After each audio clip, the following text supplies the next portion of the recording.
Assalamualaikum warahmatullahi wabarakatuh. Berjumpa lagi bersama saya, Sulfanita Dindiskiana, dosen FEBI UIN Raden Mas Said Surakarta.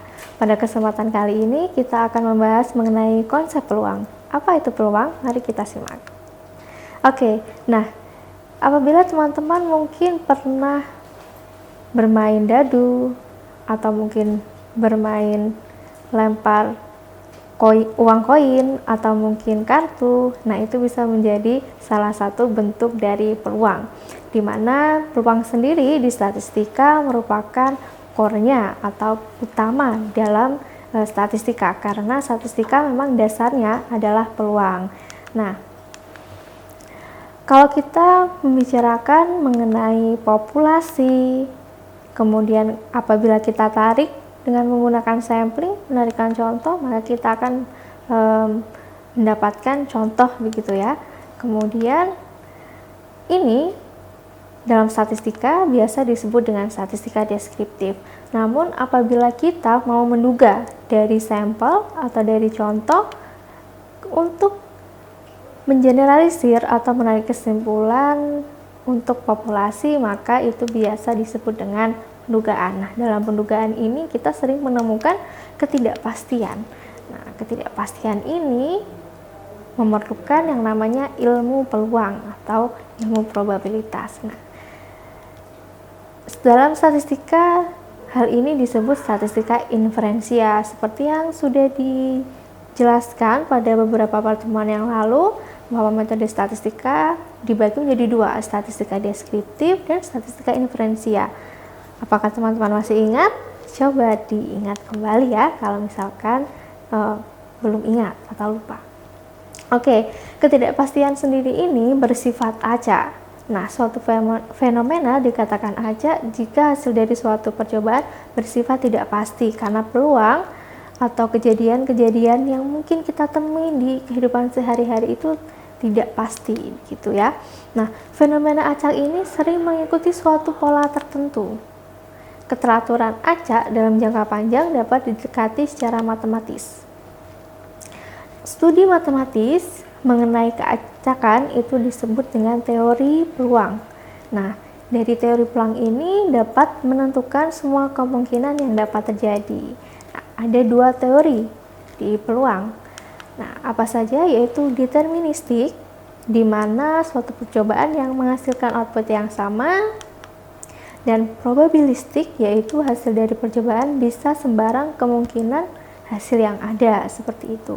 Mungkin misalnya kalau probabilistik kejadiannya kita tidak bisa menentukan apakah hari ini hujan atau hari ini cerah, atau mungkin sore nanti berawan atau mungkin gerimis atau cerah, seperti itu ya. Nah, bagaimana sih cara untuk menghitung banyak kejadian? Jadi, yang perlu diperhatikan untuk mengetahui apa itu ruang contoh dan ruang kejadian terlebih dahulu, definisinya apa. Kemudian, yang kedua yaitu perlu pengetahuan mengenai kaidah penggandaan, kombinasi, permutasi, dan dapat menghitung peluang dari kejadian percobaan. Nah, sebelum kita berbicara lebih lanjut mengenai peluang, kita perlu tahu nih, apa itu ruang contoh dan ruang kejadian. Jadi ruang contoh itu adalah suatu gugus yang memuat semua hasil yang berbeda yang mungkin terjadi dari suatu percobaan. Biasanya notasinya dari ruang contoh itu disimbolkan dengan S besar, dan kemudian untuk jumlahnya atau N kecil itu banyaknya hasil dari percobaan. Nah, sedangkan untuk ruang kejadian yaitu adalah anak gugus dari ruang contoh yang memiliki karakteristik tertentu. Biasanya ruang kejadian ini dinotasikan atau disimbolkan dengan huruf kapital.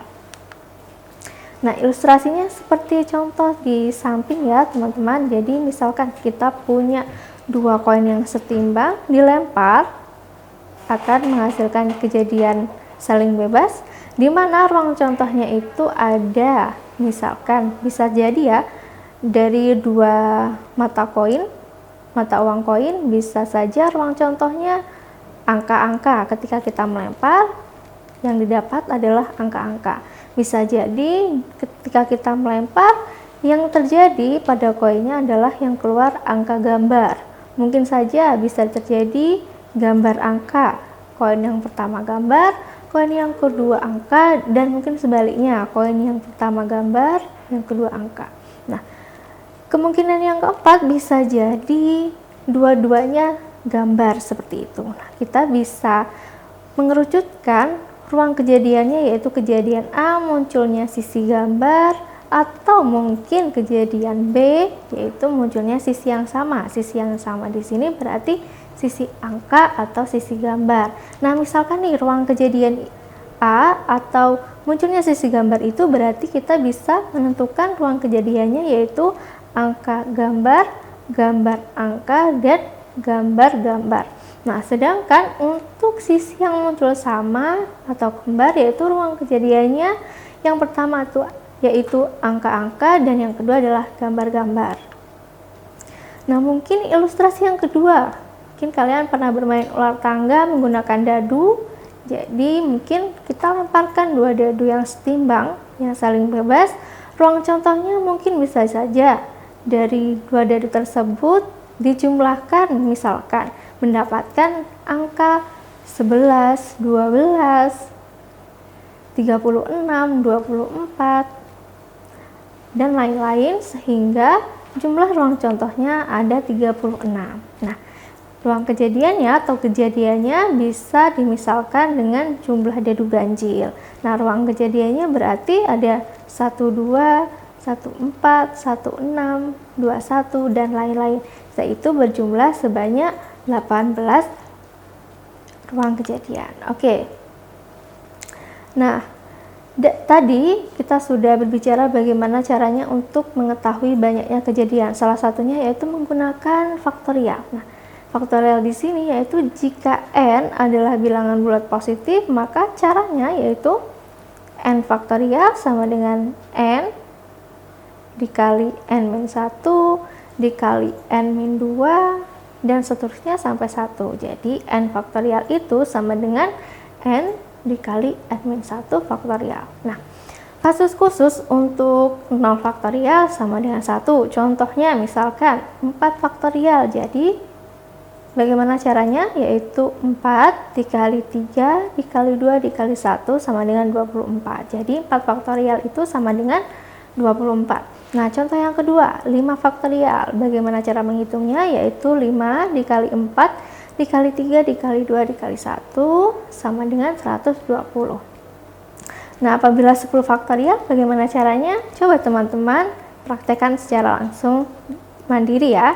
Nah, yang kedua yaitu kaidah penggandaan. Nah, penggandaan dapat digunakan jika setiap kemungkinan dibentuk dari komponen-komponen yang saling bebas. Misalkan jumlah ruang contoh sama dengan N1 kali N2 dikali NK.